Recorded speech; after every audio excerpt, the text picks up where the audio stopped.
الآن السؤال الثاني، يعني الشق الأول موجود على اليوتيوب بالدلائل والفيديوهات هنا راح ندخلوا الشق الثاني باش ندخلوا الشق الثالث والرابع. هل وصلتنا الصلاة الحركية يعني من المعراج؟ إذا قلت عن المعراج حتقولي إذن قبل المعراج ما كانش كاين يعني السجود والركوع؟ إذن جئت بها قبل المعراج. قالت السيدة عائشة رضي الله عنها في صحيح بخاري ومسلم، نتكلم الآن قبل المعراج قبل سورة النجم. السيدة عائشة رضي الله عنها في صحيح مسلم والبخاري: فرضت الصلاة ركعتين في الحضر والسفر، فأقرت في الصلاة في السفر وزيدت في الحضر. وفي روايات أخرى الصلاة كانت قبل المعراج ركعتين بالغداة وركعتين بالعشي. لنثبت هذا الحديث، هل هذا الحديث صحيح؟ سنذهب إلى القرآن لنثبت صحته، لأن الأحاديث التي تتماشى مع القرآن هي التي نعمل بها، وهذا الحديث صحيح 100%، والدليل من القرآن الكريم. سورة الروم كانت قبل المعراج. بسم الله الرحمن الرحيم: فسبحان الله حين تمسون وحين تصبحون. وأكدت السيدة عائشة في أحاديث مطولة أن الله فرض قيام الليل في أول سورة المزمل، ولقوله تعالى: يا أيها المزمل قم الليل إلا قليلا. شوفوا الحديث يمشي مع القرآن، يعني سبحانك ربي ما أعظمك.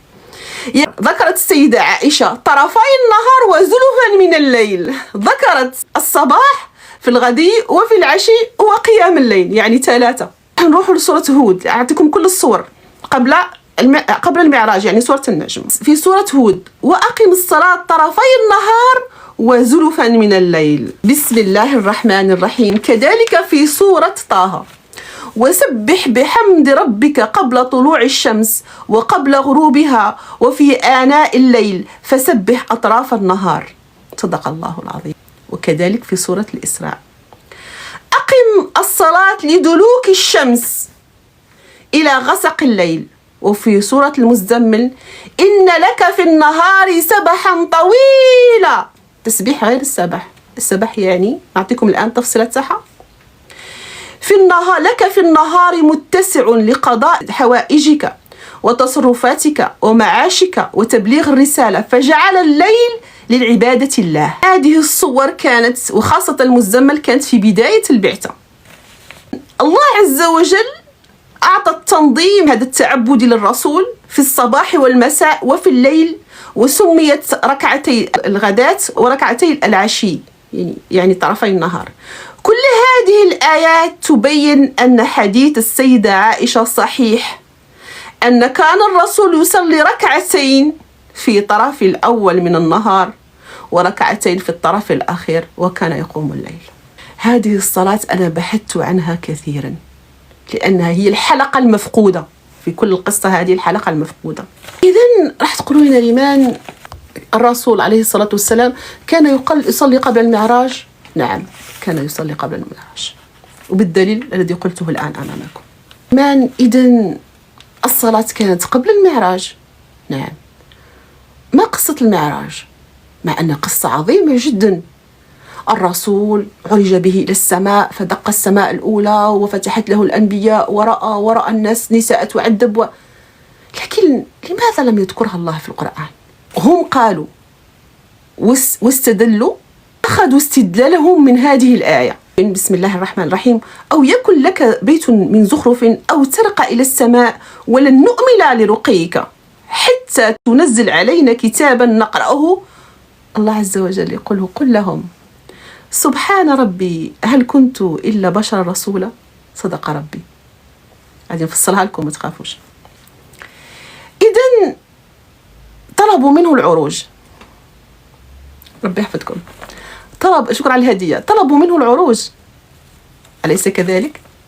فكانت الإجابة: سبحان ربي. ربي يقول له: قل سبحان ربي هل كنت إلا بشر رسولا. غادي نرجع لها الآن، أنا أعطيه فقط كيف تكلموا عن المعراج، يعني من أين أتوا بالدلائل. أوكي، هذا المعراج الذي قالوا أنه موجود في القرآن الكريم سبقتنا ديانات ومعتقدات أخرى له قبل الإسلام. ماذا قيل؟ اليهودية أخنوخ إدريس عليه السلام من أشهر النصوص التي تصف الصعود إلى السماء السبع ورؤية الملائكة والعرش، هذه عند اليهود أخنوخ اللي هو إدريس عليه السلام. النبي إيليا قالوا يذكر في العهد القديم، يعني ذكروا في العهد القديم صعد إلى السماء بمركبة نارية وخيل من نار. المسيحية رؤيا القديس بولس عن صعود بولس إلى السماء الثالثة. أما في الحضارة السومرية والبابلية أسطورة أيانا ملك سومري يقال أنه صعد إلى السماء على ظهر نسر للبحث عن نبتة الأعصاب. الزردشتية الفارسية اللي كنت تحوسوا عليها على بالي بلا كنت تسناوني نقولها اوكي باسكو هي الكتاب تاعها اللي يقولها أردويران ناما. هذا الكتاب يعني فيه نصوص تشبه المعراج، يعني كأنه هو 3500 قبل الإسلام، يعني من بعد دخل عندهم الإسلام. هذه في إيران فارس. هذا الكتاب كأنه يتكلم عن المعراج، يعني كأنهم أخذوها منه صراحة. إذن يقص المعراج حيث يصف رحلة إيران الذي صعد إلى السماء ليرى الجنة والنار وطبقات السماء والثواب والعقاب. غريبة لا؟ الآن في المانوية آمن ماني بأن الروح تمر بمراحل للصعود عبر الكواكب التي تتحرر من المادة إلى عالم النور. في فلسفة أفلاطون العروج بالروح، هذه كلها أكاذيب، يعني خرافات وقصص أنه كل واحد يتمنى أنه يكون رسول تاعو عرج به إلى السماء أو صعد. الله عز وجل يقول عن الجنة اللي قالوا أنه فيها أنبياء راحوا وشافوا الجنة وشافوا الملائكة: أفلا تعلم نفس ما أخفى لهم من قرة أعين جزاء بما كانوا يعلمون. يعني الله عز وجل أخفى الجنة عن الخلق، أن الإدراك البشري لا يستطيع أن يصل إليها. أصلا أنت ما تقدرش تروح لها بجسدك الكربوني هذا، لازم تلبس جسد آخر باش تروح لها. أوكي. راح تقولوا لنا لمن سورة النجم لها علاقة بالمعراج. أعوذ بالله من الشيطان الرجيم. بسم الله الرحمن الرحيم. والنجم إذا هوى ما ضل صاحبكم وما غوى وما ينطق عن الهوى إنه هو إلا وحي يوحى علمه شديد القوى ذو مرة فاستوى وهو بالأفق الأعلى ثم تدلى فكان قاب قوسين أو أدنى فأوحى إلى عبده ما أوحى ما كذب الفؤاد ما رأى أفتمرونه على ما يرى ولقد رآه نزلة أخرى عند سدرة المنتهى عندها جنة المأوى إذ يخشى السدرة ما يخشى ما زاغ البصر وما طغى. صدق الله العظيم. هنا سنتوقف كثيرا. كذلك نقول هذا اللي حصل، يعني نقول كما قالوا هم أن المعراج حصل والرسول حكى لهم وهم قالوا له لا نريد أن نرى المعراج بأعيننا. هذه القصة اللي حكوها هم، أليس كذلك؟ اسمعوا معي الصدمة الكبيرة. ويكن لك بيت من زخرف وترقى في السماء ولن نؤمن لرقيك حتى تنزل علينا كتابا نقرأه. إذن هو قام بالمعراج وحكى لهم. ماذا قال الله له أن يجيبهم؟ ربه يقول له وقل سبحان ربي هل كنت إلا بشر رسولا. لو كان الرسول قام بالمعراج هل الله كان سيقول له هذا الكلام أم كان سيقول له نعم مثل ما أعرج بي في الأول أنا الآن سأعرج أمامكم مرة ثانية؟ صح ولا مش صح؟ هل الله يعجزه ذلك؟ طبعا لا. ولكن الرسول لم يقم بالمعراج إطلاقا. غادي يفسر لكم سورة النجم بتفسيري البسيط، هذا العبد البسيط، هذا اجتهادي. شوفوا هذا التصور الرائع العظيم. سبحانك ربي ما أعظمك، لم أرى وصف أعظم من هذا الوصف. سبحانك ربي ما أعظمك. هذه الصورة أنني في دقيقة قلت يا هذه هي، نعم هذا هو الجواب، يا سبحانك ربي هذا ما كنت أبحث عنه. الله عز وجل تكلم عن صورة جميلة لجبريل عليه السلام وهو نازل من لا مكان ولا زمان ليلتقي بالمرة الأولى مع رسول الله. فتكلم الله عن الرسول وتكلم عن اللقاء، وتكلم عن الوحي، وتكلم عن صدق الرسول في رؤيته لجبريل، وتكلم عن النزلة الثانية، لأن الرسول لم يصدقوه لما قال لهم أنني رأيت كائنا آخر جاء ليكلمني، لم يصدق، فقال الله فرأه نزلة ثانية ليؤكد له جبريل أنني حقيقة.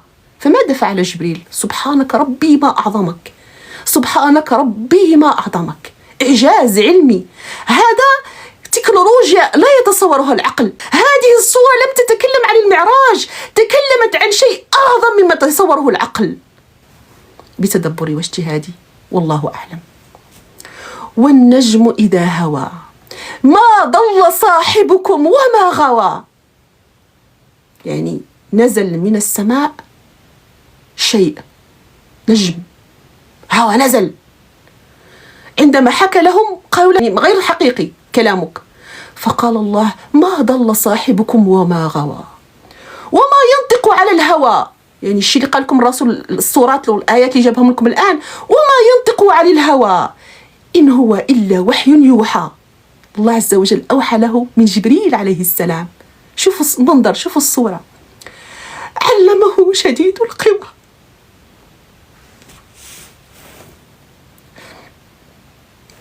ذو مرة فاستوى. الله يعطيك التوصيف ماذا حدث. وهو بالأفق الأعلى، منظر رائع جدا يا رب. ثم دنا فتدلى جبريل عليه السلام فكان قاب قوسين أو أدنى المسافة، فأوحى إلى عبده ما أوحى. نزل له الوحي. ما كذب الفؤاد ما رأى. الله يقول أنت ما رأيته حقيقة جبريل الذي كان معك الآن. ما كذب الفؤاد وما رأى، يعني ما رآه الرسول كان بفؤاده وجوارحه حقيقة. هو كائن من مكان آخر، من لا مكان ولا زمان. أفتمارونه على ما رأى، تكذبونه بما رأى بفؤاده وبأعينه وبجوارحه. ولقد رآه نزلة أخرى. هنا روعة المشهد، جاء يؤكد له في مشهد ثاني، يؤكد له أني أنا جبريل من الله عز وجل، ولكن أتيت لك بالبيان. لقد رآه نزلة أخرى عند سدرة المنتهى، عندها جنة المأوى. جبريل عليه السلام عندما نزل بمشهد عظيم بجنة المأوى، كأن الرسول هو في الأرض، ولكنه كأنه مع جبريل في السماء، ولكنه في الأرض. تكنولوجيا لا يتصورها العقل. من أعظم ما قرأت هذه التكنولوجيا التي نزلت على رسول الله، رأى فيها سدرة المنتهى. تخيلوا أن جبريل نزل على الرسول، خلاه يشوف المشهد وخلى مكانه غير المكان، كأنه معه في السماء، فرأى. يقول الله عز وجل عند سدرة المنتهى عندها جنة المأوى، إذ يخشى السدرة ما يخشى، ما زاغ البصر وما طغى، ما زاغ البصر وما طغى. الله عز وجل يقول له ما رأيته صحيح. جبريل أكد لك أنه جاء من ذلك المكان لتعيش أنت في ذلك المكان، تتأكد أنه جاء من مكان غير مكانك وزمان غير زمانك. هذا تأكيد أنها آية عظيمة جدا، أن ما رآه الرسول عظيم. عندما حكى لهم كذبوه فأجابه. إذن هذا المشهد يبين لك نزول جبريل من لا مكان ولا زمان، من عند الله. هذه الآية لم تكن تتكلم عن المعراج، تكلمت عن أول لقاء للرسول جبريل، وثاني لقاء ليؤكد للرسول أنني من عند الله. فأحضر معه تكنولوجيا يرى بها الرسول المكان الذي جاء منه جبريل عليه السلام، الذي له لا مكان ولا زمان. إذن ما رأوه ليس كذبا. فعندما حكى لهم رأوه مرة ثانية، قالوا له لا غير صحيح. فكانت عظمة المشهد. هذا الاجتهاد أجب عن ما كنت أشك فيه، لم تكن عن المعراج أو عن العروج، كانت عن صورة حقيقية لنزول جبريل. هو من تدلى قاب قوسين أو أدنى، هو من نزل. الرسول لا يصعد. أجابهم: أنا بشر رسولة. جبريل جعل الرسول يرى ويعيش وهو على الأرض بتكنولوجيا متقدمة جدا، ليبين له أنني لست من الأرض ولست من الجن، أني أنا من عالم آخر. هذا العالم التكنولوجيا والمعرفة التي فيه تفوق تصور البشر، حتى يؤكد له أنني أنا لست من هنا من هناك، من عند الله، حتى يصدق الرسول ما هو فيه، أنني صح في الأول رأيته في الثاني. إذن لم تكن للمعراج، لم تكن أبدا للمعراج. قل أن الله عز وجل تكلم عن المعراج. أين التفاصيل العظيمة التي قيلت في الحضارات وفي الكتب البشرية عن المعراج؟ هل الله نسي ذلك؟ نسي هذا الحدث العظيم الذي فيه 5 صلوات التي كانت 40 وشاف فيها الأنبياء والرسل أين ذهبت هذه الأحداث؟ كلموني، أين ذهبت؟ هل نسيها الله عز وجل؟ الله يجيبكم في قوله تعالى، سورة البقرة: ألف لام ميم، ذلك الكتاب لا ريب فيه هدى للمتقين. سورة النحل: ونزلنا عليك الكتاب تبيانا لكل شيء وهدى ورحمة وبشرى للمسلمين. كتاب الله تبيانا لكل شيء، لا ينسى لا كبيرة ولا صغيرة، فيه كل شيء. لو كان المعراج حقيقة لبينه الله، لتكلم الله عنه. الله لم يتكلم عن المعراج، الله تكلم عن الإسراء ولم يتكلم عن المعراج. يعني السماء للملائكة وما الله عز وجل ما عنده، يعني ليست البشر. والدليل أننا سنموت حتى تحصل عملية ضخمة كبيرة لندخل إلى العالم الآخر. يعني شروط، كل شيء شروط، حتى في المعجزات سموها، هي ليست معجزات وآيات. قال موسى: اضرب بعصاك، اضرب بالعصا حتى ينفرق. يعني ما قالوش وقف وراح تنفرق، لا، عليك أنت أن تسبب الأسباب. ادخل يديك تطلع بيضاء، يعني سبب الأسباب، مش أنك تبقى وتكون الآية، لا، أنك أنت تسبب الأسباب. إذن الصلاة التي قيل عنها أنها جاءت من المعراج تنسف بما أعطيته من دلالات. يبقى السؤال غدا إن شاء الله: لماذا الله عز وجل لم يعطينا طريقة الصلاة ولم يعطينا تفاصيلها